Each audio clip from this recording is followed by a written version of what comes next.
and then we're going to analyze the Declaration of Independence, the Preamble to the Constitution, and the Constitution itself. Just what did our founding fathers plan to have in there, and what was their intent? And we're going to discuss that. It's always a little controversial because people want to interpret it the way they would like to see it turn out.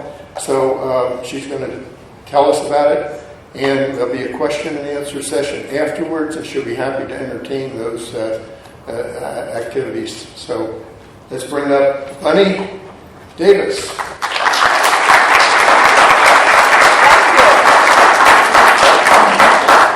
Well, I'm not going to go all the way up yet.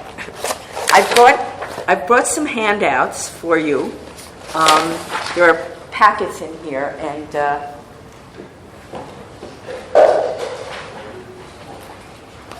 hello. Well, now I'm up here, and I'm very short, so I'm going to do a combination of using the microphone and not using the microphone. I was saying before, being from New York, it's over 43 years ago that I came here, but I can put my New York on, and I can project if I have to. I don't like to stand still that much, so I want to tell you how excited I am to speak with all of you. I'm really, really happy to be here today, and I hope when I'm done speaking that you're happy I was here today, too. There's still some more coming around. You won't need them right this second, so don't worry if you don't have it yet. I want to start by telling you a little bit about myself so you just have context. As a former educator, I guess still a current educator, I believe in context very, very much. I think it's important to have context so things that you learn are more meaningful. So my context is, first, I want to tell you what I'm not, okay? I know I'm not supposed to start with negative, but what I'm not is a professor of constitutional law, okay? I am not a traditional constitutional lawyer or a constitutional scholar. I am a person who has studied the Constitution because I'm a lawyer, but I would not claim to be a person who could teach or actually would teach constitutional law in a law school. Okay, I'm just like all of us, or most of the rest of us. I'm a person who has an interest in my country and my government, who got a little extra training and has spent a lot of years studying on my own, and as a teacher putting together a presentation that you're going to hear sort of the introductory part of today. I started this, I'd like to tell you why, and this is kind of gets into the first page of your handouts. The U.S. project came to fruition probably about 2 years ago, or 3 years ago, when, after being retired for a number of years, I had become very active in social justice issues in a volunteer sense, and this is, in fact, a volunteer project that I have. I go around and I talk with folks about our founding documents, and it runs anywhere from the kind of thing you're going to hear today to an 8-week study group that I was asked to do of guided learning with mostly adults, but I have been in schools and worked with students from 5th grade on up. Okay, so it came to be because I found myself becoming very, very frustrated as I looked around at what was going on, in my view, generally, with the lack of interest that people seem to have in standing up for their rights. And it puzzled me. Being a child of the 60s, I was in college in Boston from 1963 to 1967. So I was very involved in a lot of social movements and demonstrating and all the things that we did that energized so many of us and scared so many of us half to death. So I was puzzled why people were, in my view, letting certain things happen. So I started talking to folks, and what I realized was one of the reasons that people were not and I'm generalizing. I know, believe me, when I say people, I know there were exceptions, but that so many people seemed to not actually know what their rights were. And furthermore, when I talk about it with folks, they were puzzled. It was kind of, I got the feeling like on some of the late night shows, they used to have these questions where they couldn't believe what people didn't know. They'd ask people, where's the capital of the United States? And they'd say, Topeka, or, and that's the feeling I was getting. I heard the Constitution being bandied about a lot, and then what followed were interpretations by folks who, clearly to me anyway, had absolutely no idea what they were talking about. And attributing statements, well, the Constitution says, or blah, blah, if they even got that far, they were completely wrong, to be quite honest. I mean, it wasn't just I didn't agree. What they were saying was just plain, flat out wrong. So that led me to decide to try and do something about that. And I conceived of this program where I go around and I talk to whoever will listen. And as I said, I've been in a lot of different settings. I was even the entertainment at a dinner party one Saturday night at someone's home. And just discuss with folks what our founding fathers actually said. The words of our founding documents. I call it our first words. And what I try to do is a guided, participatory event where we read the actual words of selected portions, in the interest of time, obviously, of the Declaration of Independence, the Preamble to the United States Constitution, and generally, in the short form, I look at Article 1, Section 8, which is the powers of Congress.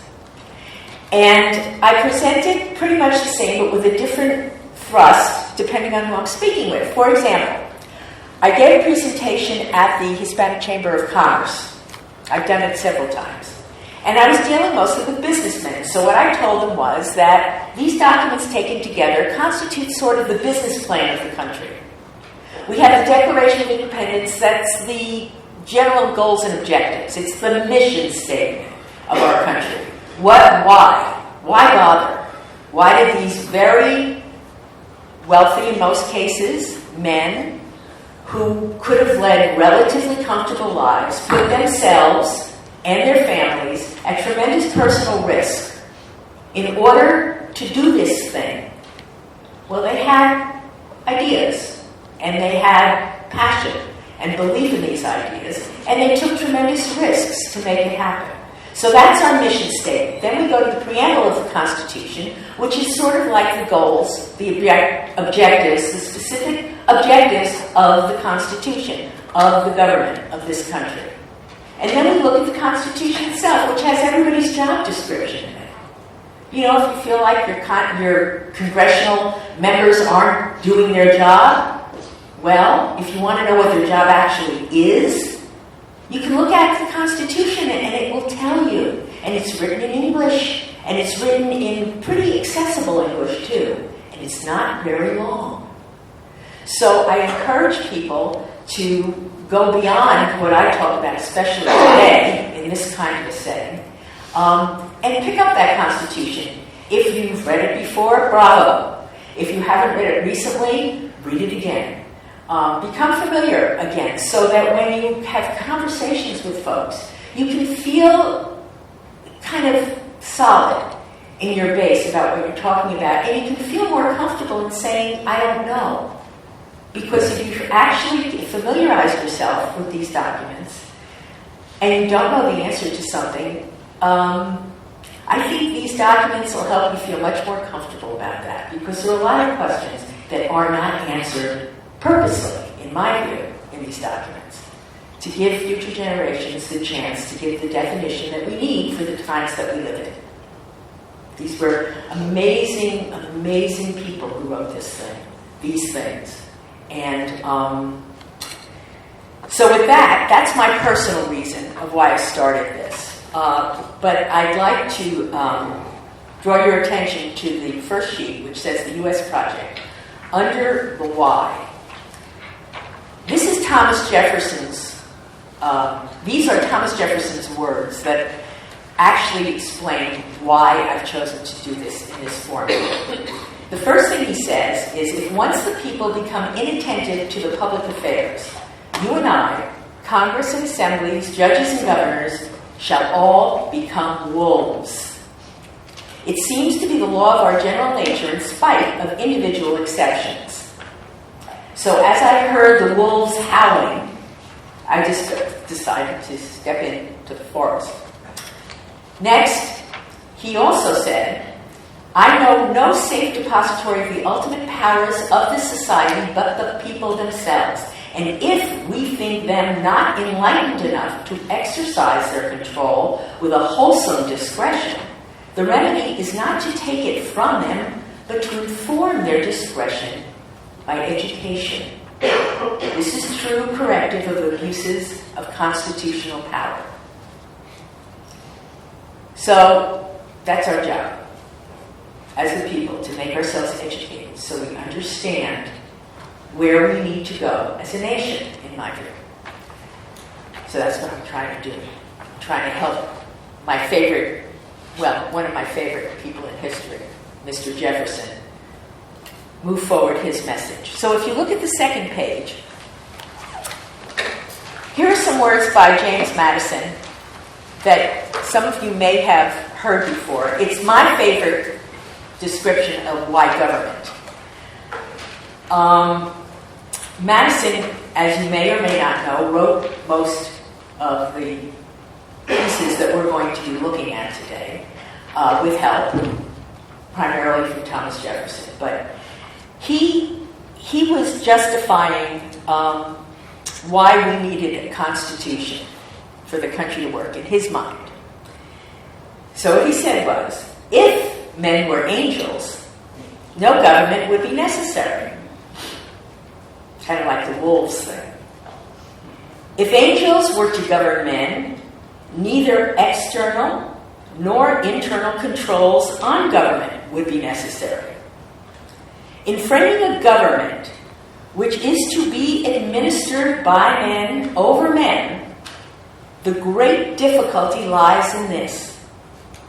You must first enable the government to control the governed, and in the next place, oblige it to control itself. And that is the conundrum that this country is faced from day one. It's that tension between being governed and maintaining individual rights and allowing the government to fulfill its duties to us at the same time. Giving the government permission to control us, quite honestly. At least to control our social behavior, our public behavior, so that we can have a functioning country. And at the same time, making sure that we protect our rights. So on the next page, you have a page from Lincoln's, a book called Words Lincoln Lived By, which is a little book that I use a lot, which continues to sort of define what Madison just said. And the quote that this page addresses is the one from the Gettysburg Address that I'm sure we've all heard, or I hope we have. Government of the people, by the people, and for the people. At the very last paragraph, they say, throughout history it's been widely believed that ordinary people are fit only to be ruled, not rule. In America, a democratic experiment was begun that demonstrated the capability of the people to govern themselves and offered individuals of every background a chance to take part in government. So this is a very concerning thing to me. I think one thing that we need to always remember is that words matter. Words are very, very important. It's how we communicate. The Constitution obviously is made up of words. We have to use words in order to make a country. So it's very important that we pay attention to every word when we're talking about the nature of our government. When people say, the government, blah, blah, blah, I hate the government. The government shouldn't this, the government shouldn't that. When you're standing in the United States of America, you're talking about the people. There is not a difference between the government and the people. They are the same things, by representation, to be sure. But if you hate the government in the United States, in my view, if you analyze that down, you actually end up saying, I hate the people. Because the people are the government. And the government is the people, us. Thus the US project. I thought that was kind of cute, actually, when I did it. Yeah, I used U period, S period, and made it capitalized. Because it's us. It's us. We are the corrective. We are the problem. We make the decision how we want things to go. So this whole dichotomy, which I think is a completely false dichotomy, that's been thrown up between people and the government is, for me, one of the most troubling aspects of what's going on in our country today. We are not like almost every other country in the world. That's our grand experiment. That, to me, is what American exceptionalism is.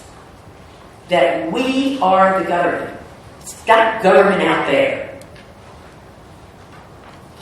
That's my little rant. Now I want to do a little experiment with you. I don't know if you have a pencil or a piece, well, you have paper because you can use the back. I'm going to give you a list of words, and I'd like you to write them down if you could, okay? And if you don't have a way to do that, and you're sitting next to someone, please peek and use their writing. So I'll just list these words for you. Freedom, if you could write freedom. Man, God,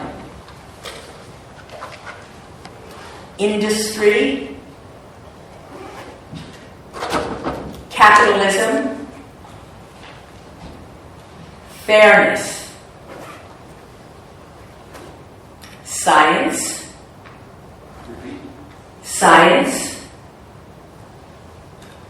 woman, equality, and peace. Okay? Freedom, man, God, industry, capitalism, fairness, science, woman, equality, and peace. Of those words, and if you know the answer to this, please don't say it. Okay? Of those words, there is only one that actually appears in the Constitution of the United States of America. So pick it, put a circle around it. I'll give you 30 seconds.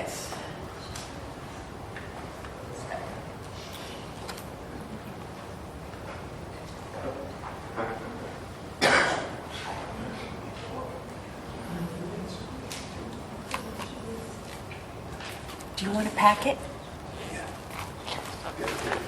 Oh, you have to?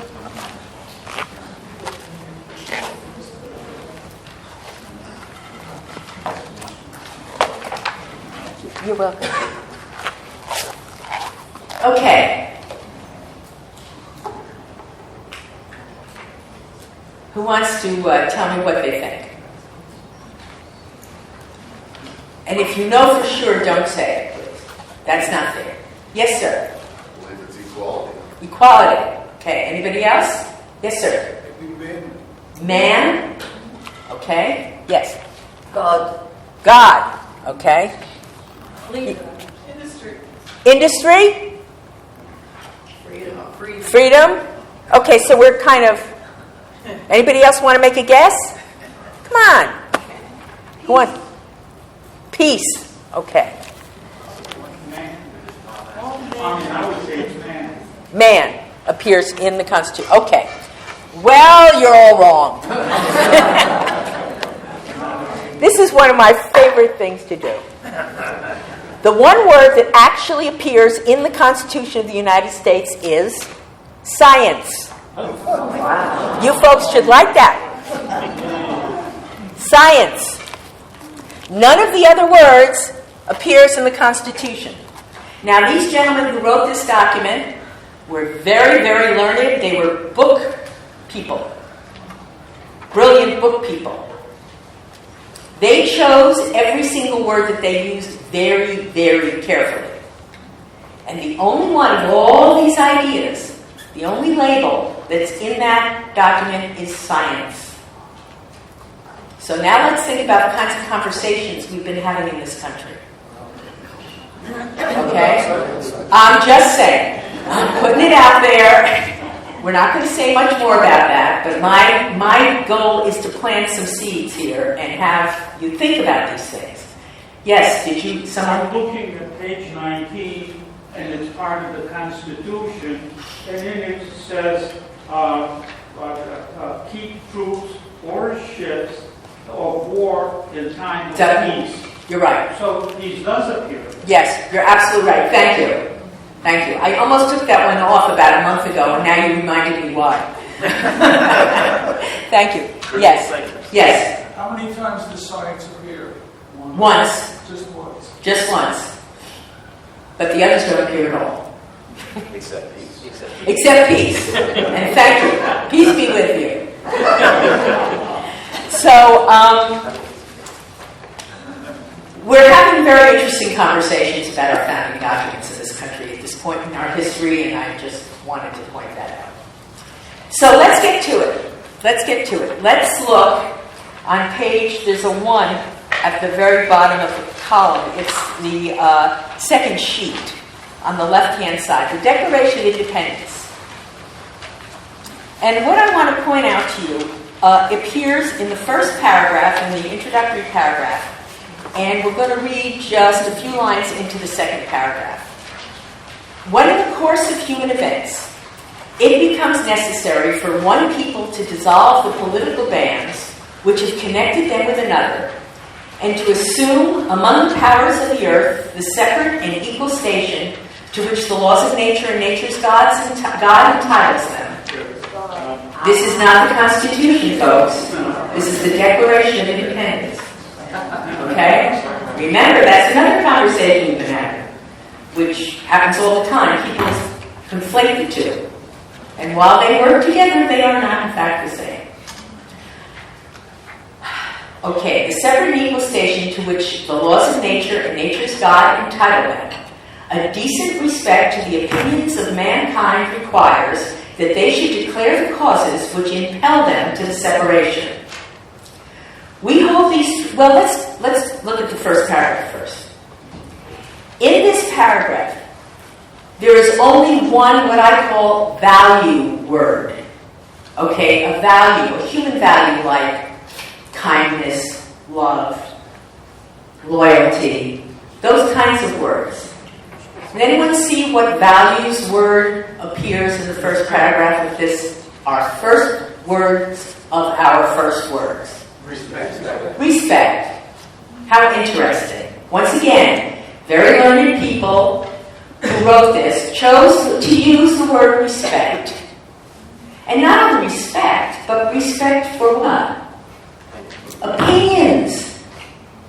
From the very first moment that this country was conceived, respect, they use the preposition to, I would use for in modern English. Respect to the opinions of mankind. That's how important it is.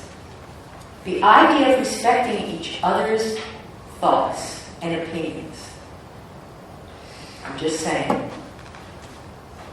See how far we've come. How far away we've come from this sort of thing.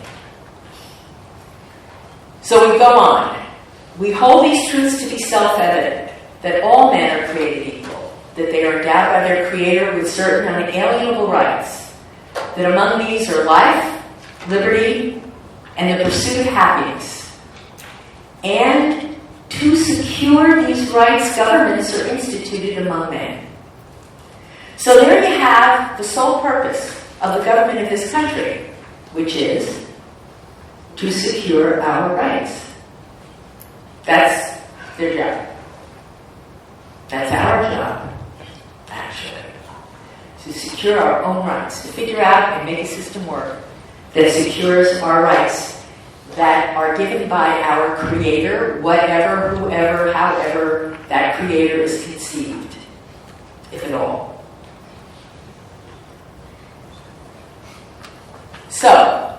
There's the mission statement for our government.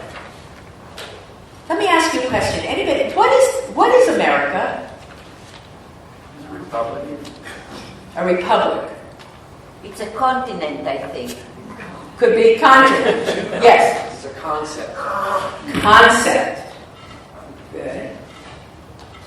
It's a country too, right? So I'll just take that definition for a second. So if we say that America, the United States of America, is a country, what's a country? I mean, what is an American? Think about these things.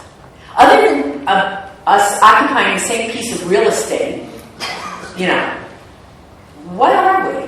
What is America? Yes. Language and law.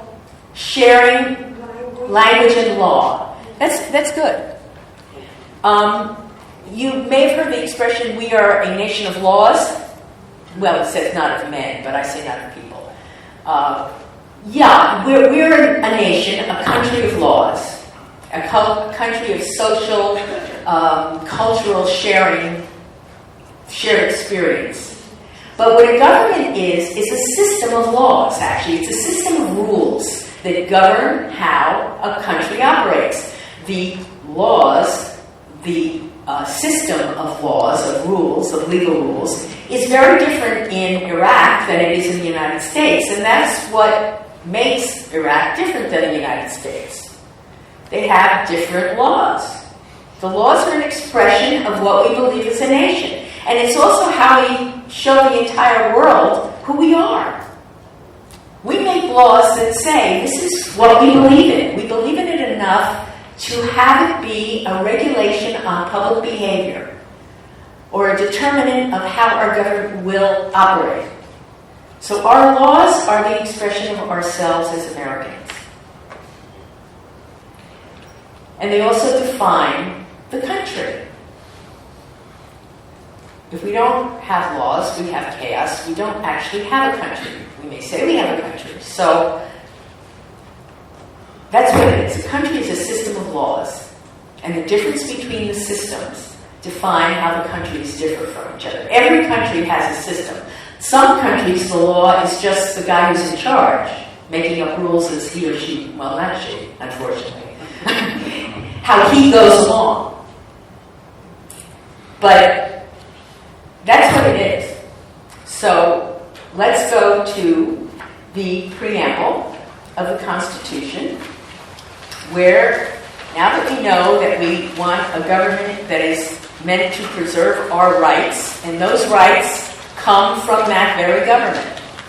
They don't fall out of the sky. They have a definition, and they are part of our founding documents. So there are 6 specific objectives that the Constitution aims to fulfill. The Constitution is the skeleton of our government. It defines what our government looks like.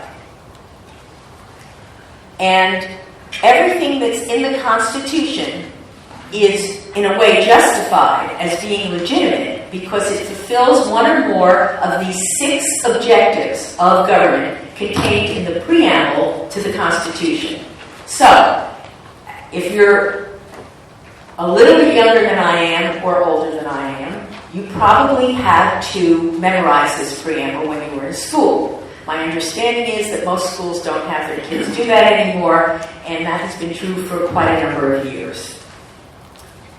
So, what are the 6 bases of legitimate governance? This is on page 9. The column the page that says 8, 9, and on the right-hand side, under the Constitution of the United States, the first paragraph is the preamble. We the people, the one that starts, we the people. So that's where we start. We the people of the United States. 1. In order to form a more perfect union. 2. Establish justice. 3. Ensure domestic tranquility. 4. Provide for the common defense. 5. Promote the general welfare. And 6. Secure the blessings of liberty to ourselves and our posterity. do ordain, we the people, do ordain and establish this Constitution for the United States of America. So any provision in the Constitution that exists, any law that ultimately gets passed under the provisions of the Constitution, needs to relate to one or more of these 6 objectives of government in the United States of America. Form a more perfect union, establish justice, ensure domestic tranquility, provide for the common defense, promote the general welfare, and secure the blessings of liberty to ourselves and our children and grandchildren and those who come after them, God willing, or whatever. Yes? Preamble doesn't have the force of law. It really isn't part of the Constitution. That's right, even just the Declaration of Independence. But what it does is set the context. It sets the context for interpretation. So, because interpretation, as you know, was contemplated from day one. This is a purposely short, not detailed document that's filled, as we'll see in a minute, with vague statements. Because to become rigid, historically, is to break. And what the founders and the fathers were attempting to do was to make a document that would withstand the test of time and would be flexible enough to bend and mold itself to things that they could have no idea would happen in the future. But all of that bending and molding and changing and evolving and blah blah, all those kinds of change words that happen still must relate to the principles set out in both the Declaration of Independence and in the Preamble to the Constitution. So, and let me say just quickly, the fact that the Preamble doesn't have the force of law, what that means is that you cannot go into a court and argue that a law is or isn't constitutional based on the words of the Preamble, because that is not considered black letter law. It's not law. Everything that comes after the words Article 1 is. And that is used as the basis for people arguing their cases in front of judges and juries. Okay? However, it doesn't mean that these words are not terribly important. And especially in the area of general welfare, which a lot of times people argue that governmental programs, they're being sold as promoting the general welfare, and that is not part of the Constitution. That is part of the Preamble. So you see how it becomes, it's a fine point of law, but it has great repercussions because it enters into our public discourse about how we're going to govern ourselves. Okay? So remember that general welfare, because we're going to learn a little bit more about it in a minute. Are there any questions about anything that I've said so far? Any thoughts, observations? Lots of thoughts. Lots of thoughts. Okay, well, keep them perking. Keep them perking. We'll get through the one provision of the Constitution that I wanted to point out to you today is in Article 1, Section 8, which is on page 1415, at the bottom of column 4 on page 14. This is the powers of Congress. The first article of the Constitution is devoted to the legislative branch. This is historically the most important branch of government.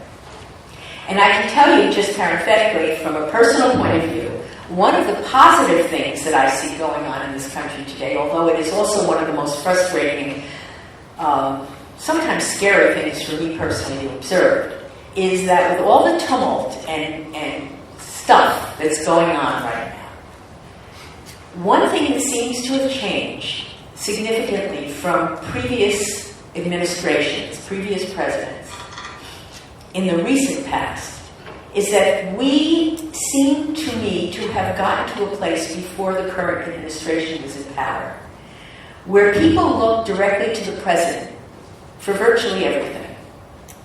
And it was the president who was the decider if you remember. And the president was the one who made things happen, and the president was responsible for everything that happened. And several presidents actually sort of behaved that way. But in reality, it was never contemplated that the president was the one who was the decider, because the president isn't directly the people. And it was the Congress that was conceived as being the mover, being the changer, being the considerer, being the decider. Okay? And what I see happening is we seem to be talking about Congress again. Now, not in a good way oftentimes. No matter what part of the political spectrum one is in, no one's very happy with our Congress. But at least they're paying more attention to it. And that had really disappeared. So I think as human beings, we sometimes, the negatives tend to overtake the positives in anything.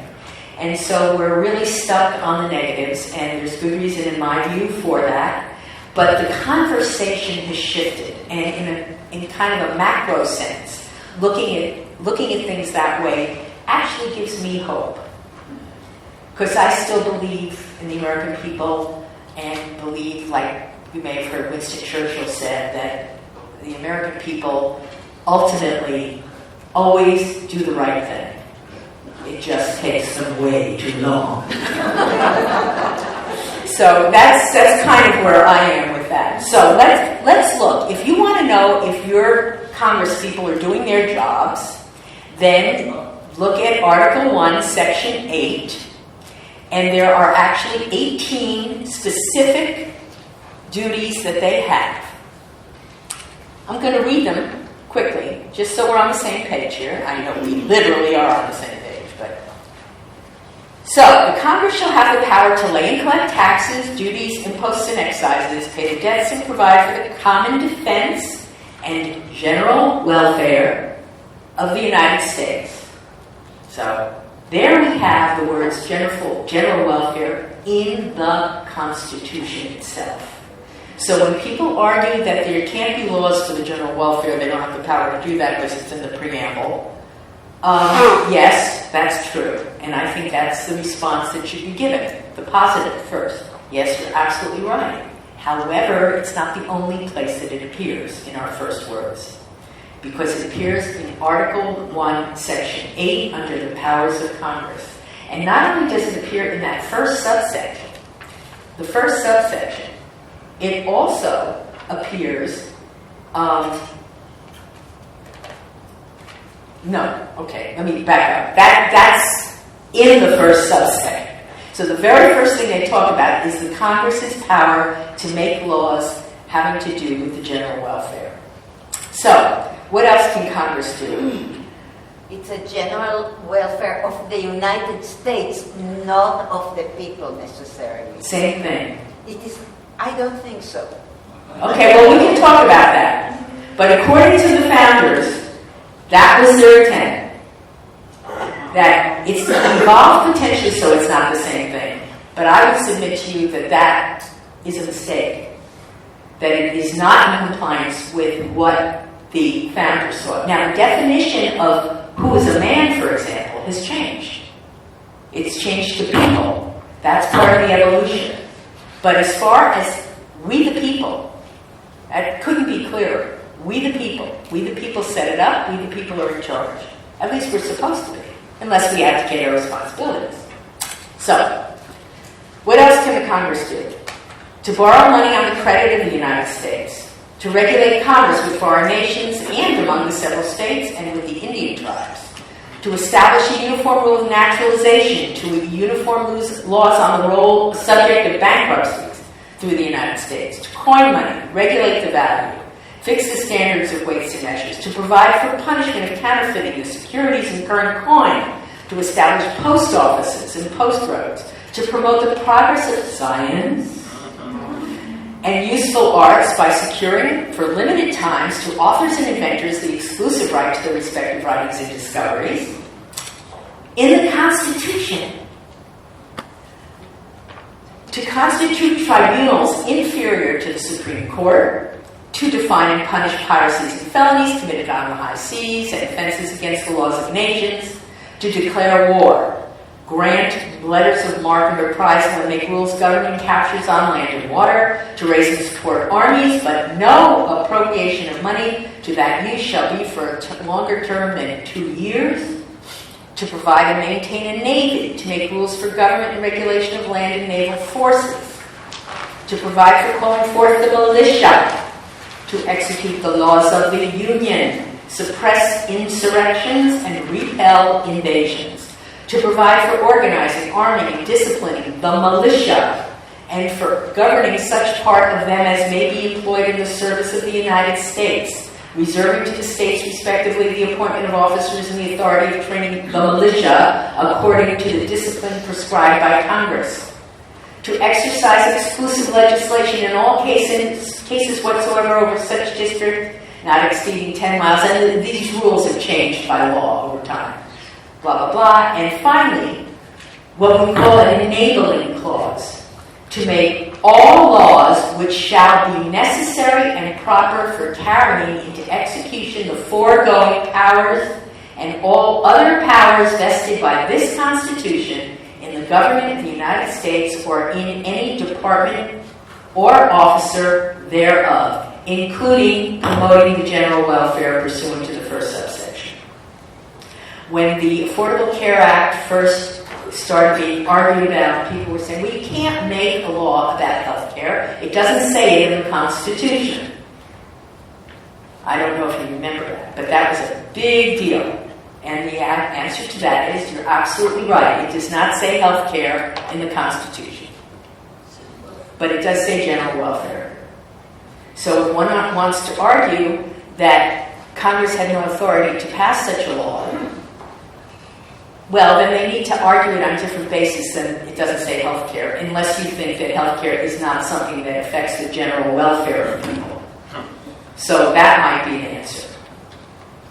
Okay, so words. Words matter. Knowing that words exist in this document matter. And it matters for me in my personal quest to engage as many people as possible in discussion of these words, what they are and what they're not. And I think that talking to people about our common heritage, our common language, all of our first words, is the only way that we have a chance of solving some of the problems that we face today systemically in terms of our government and governing ourselves. You know, if you're younger than 55 and you went to school, especially in the West, there is a very, very good chance that you did not learn any of this, or hardly any of it. There is a very, very good chance that many of the teachers that taught you did not learn this. So we're back to Thomas Jefferson. We're back to educating ourselves and our family and our friends and understanding what this document actually says, the actual words, so that the conversations and disagreements and agreements that we have can be based on reality rather than what somebody just sort of makes up. I give you an expression for that my daughter used to use when she was little, but I won't because it's kind of gross. But people just sort of making stuff up. I've coined a verb for that. It's a two-form verb, depending on which audience I'm talking to. And seeing George Carlin's piece, I'll give you my first word first, and then I'll tell you what my alternative word is, especially if I'm talking at a church service or... Okay, so the first one is musting. People engage in musting. Musting means making up stuff. Okay? The other word is mushing. Making up shit. Okay? So depending on where I am, those are one form or another I use. That's what people seem to be engaged in today, in my view. Making up, musting or mushing, depending on who you're talking to. And I think we can get into constructive conversations about that mushing stuff if we actually know what we're dealing with for real. So that's all I have for you today. As well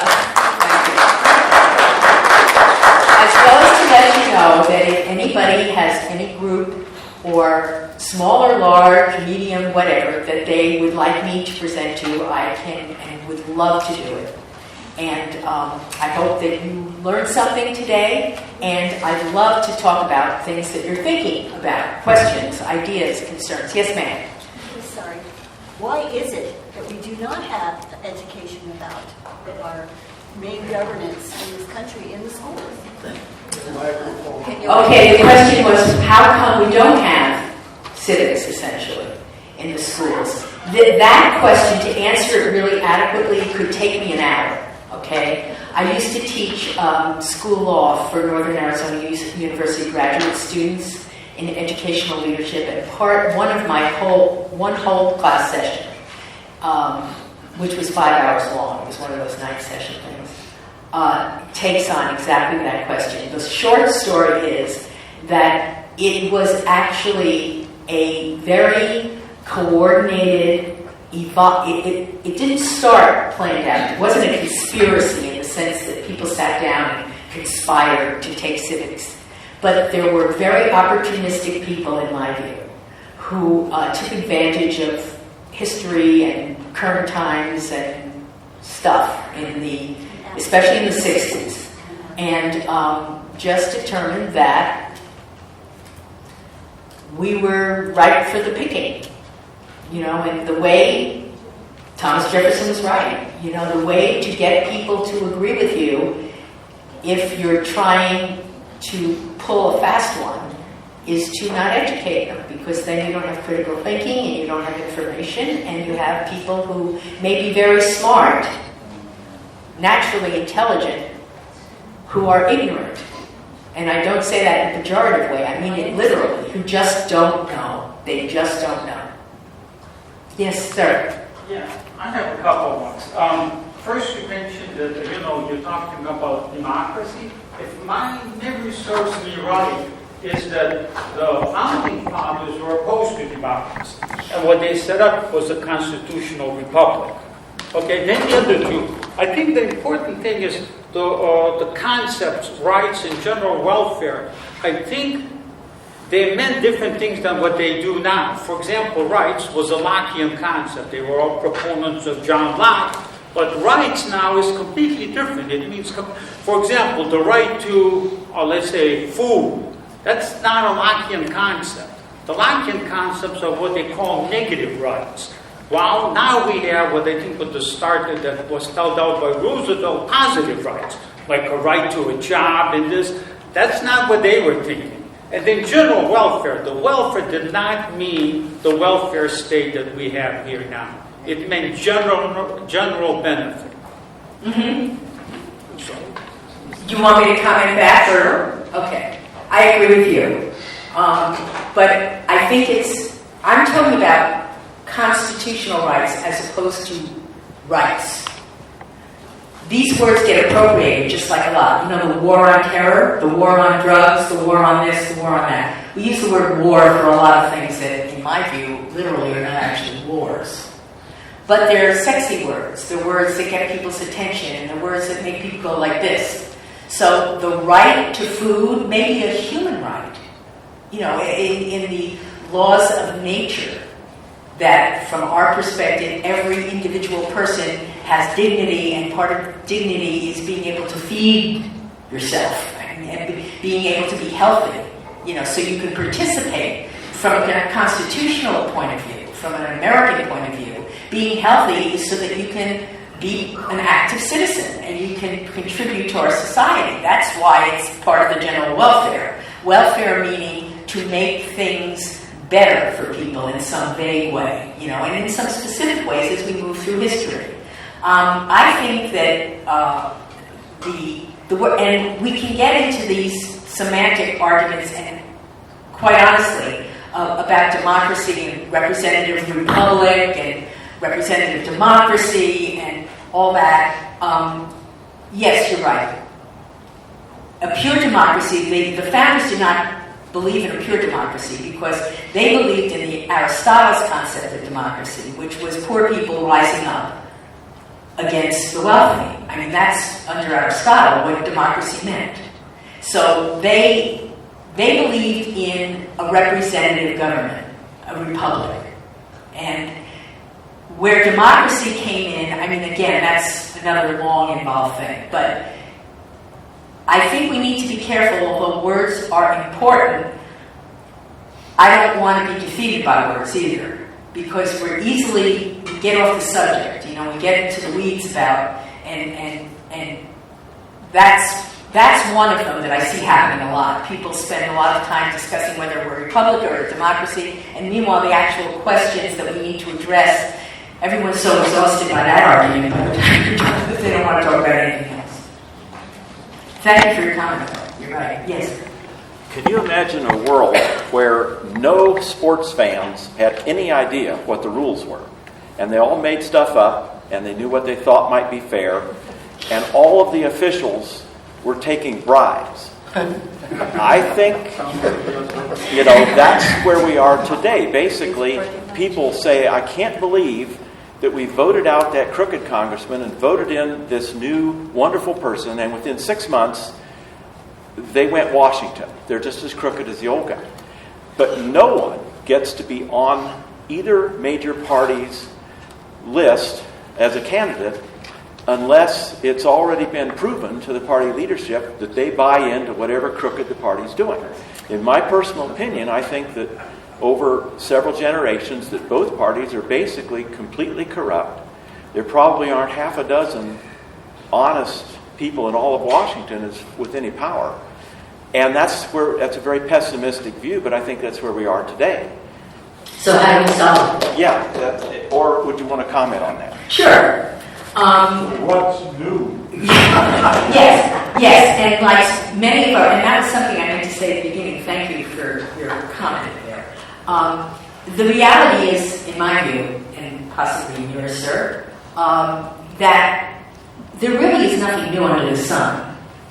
These problems that we're dealing with, we've been dealing with from the beginning, and it's just that we know about them now. We get so much information, we're paralyzed with information.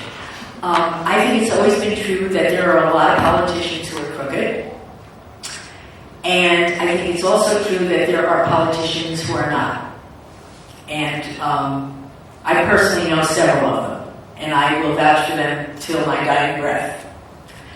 They are not the ones who get the attention by the media, which has kind of failed us, in my view.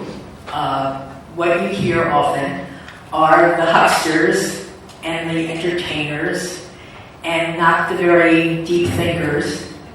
Those folks labor in silence too often. And what we can do about it is, in my view, having more discussions like this, bringing people together who have diverse views, including yours, including mine, because I disagree with you in some ways and agree with you in others, talking about it and figuring out how we're going to demand, and this is happening, in my view, from the independent movement. I mean, people are abandoning the traditional parties because they're sick and tired of it. So maybe going in that direction more. It's going to be an evolutionary process, and specifically, if you're asking for my opinion, I think one of the things that really needs to go is the whole lobbyist thing.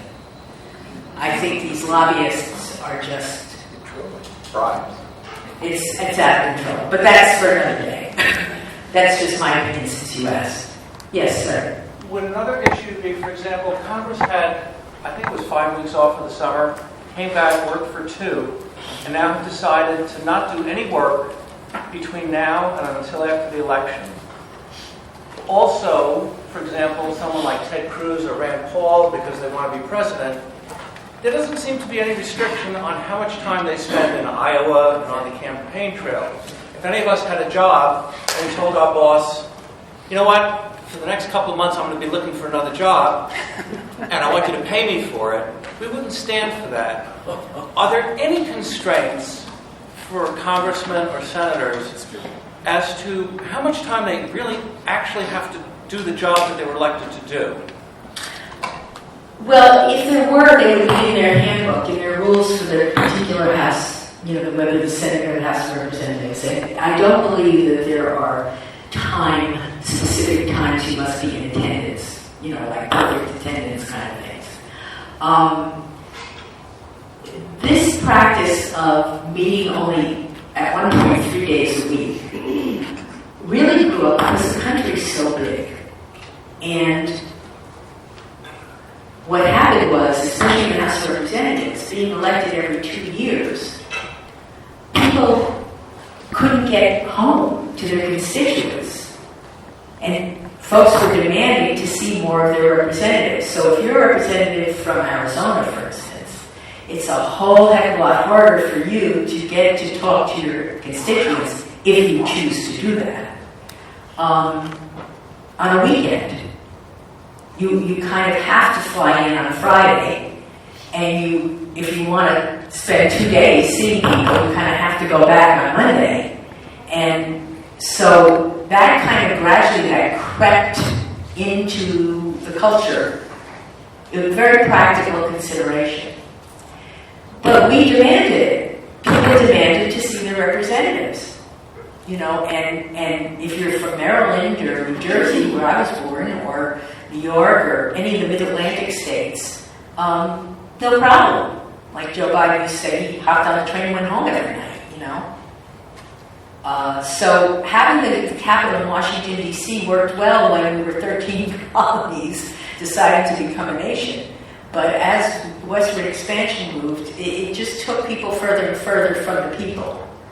And it's a hard one if we weren't so demanding. And, sometimes I think now it's evolved into an excuse because, there's Skype.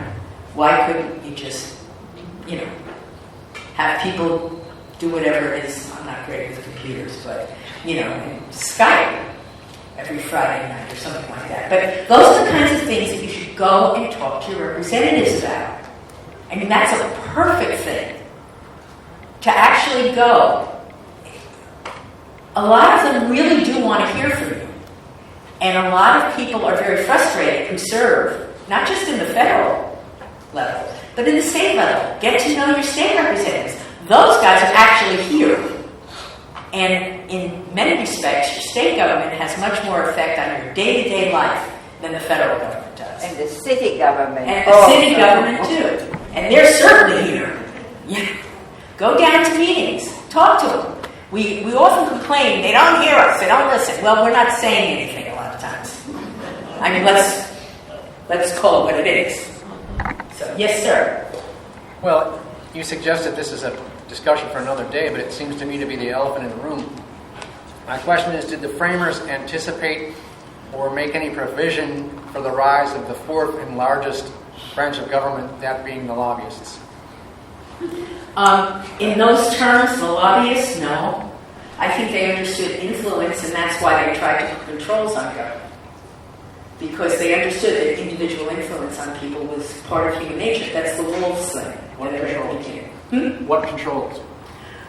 That there are certain parameters that they're supposed to govern under. That the legislature is supposed, now they're not doing it right now, but the legislature is supposed to make laws.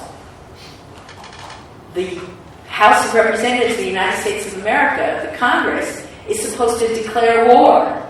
There are things written in here that are the outline, the skeleton. But there are restraints on government. The Constitution is actually a prohibitory document.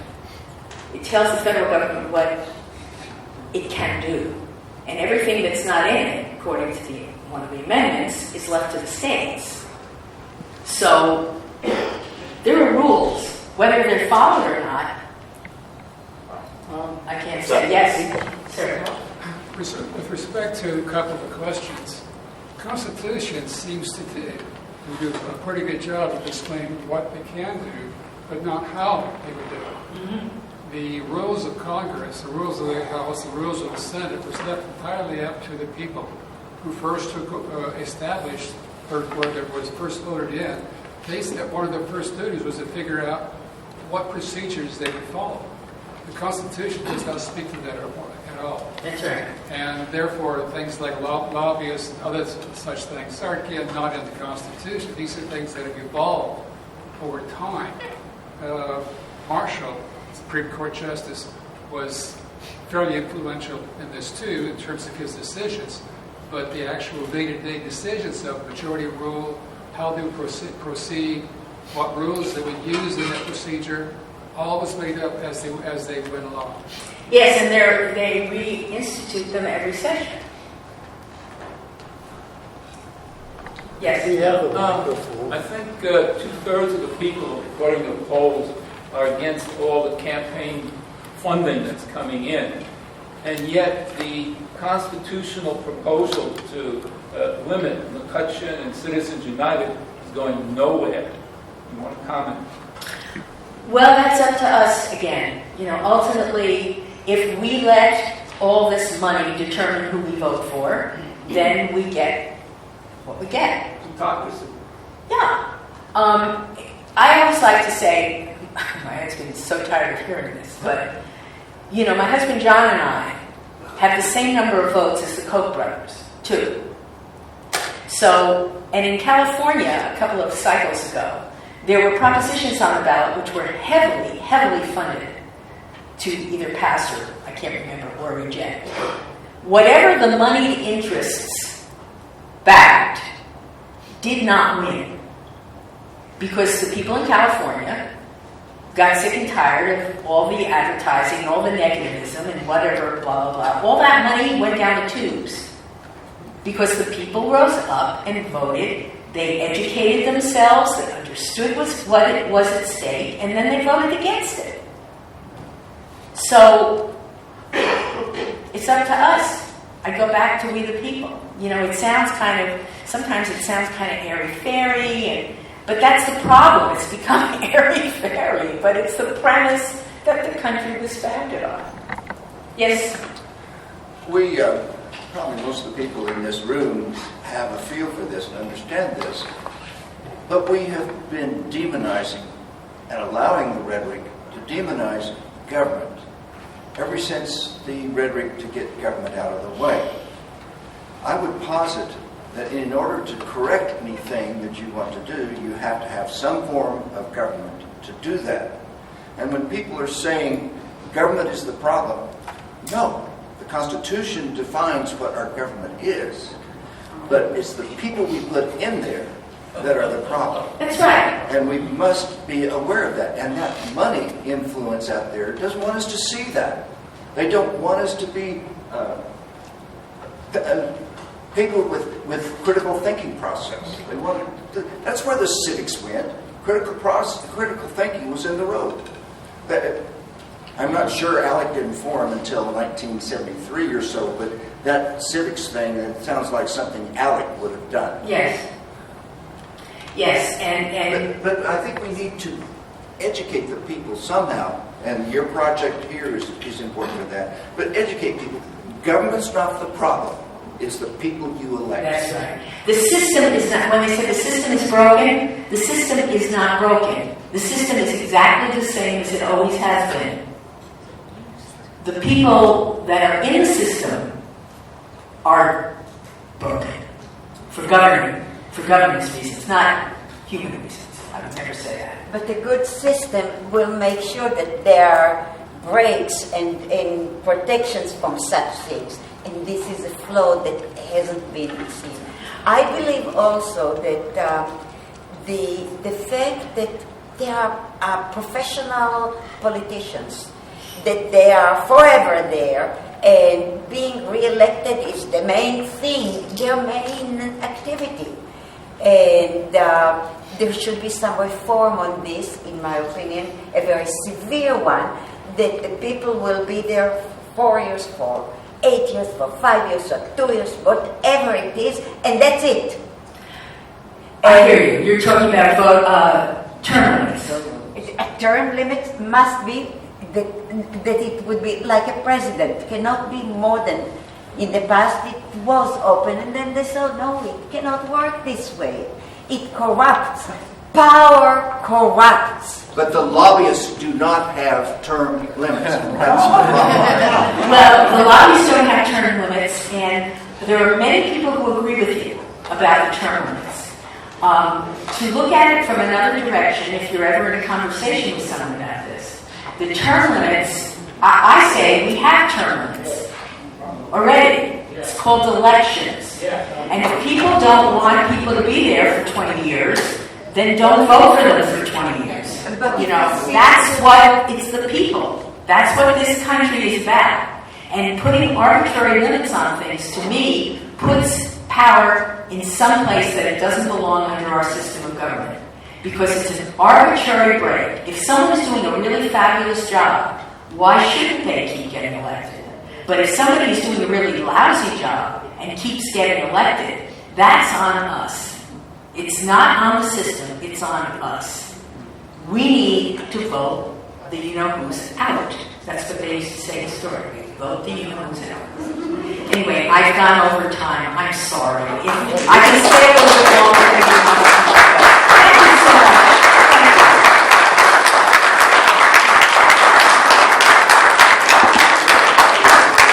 Thank you very much, Bunny. You did a good job. Okay.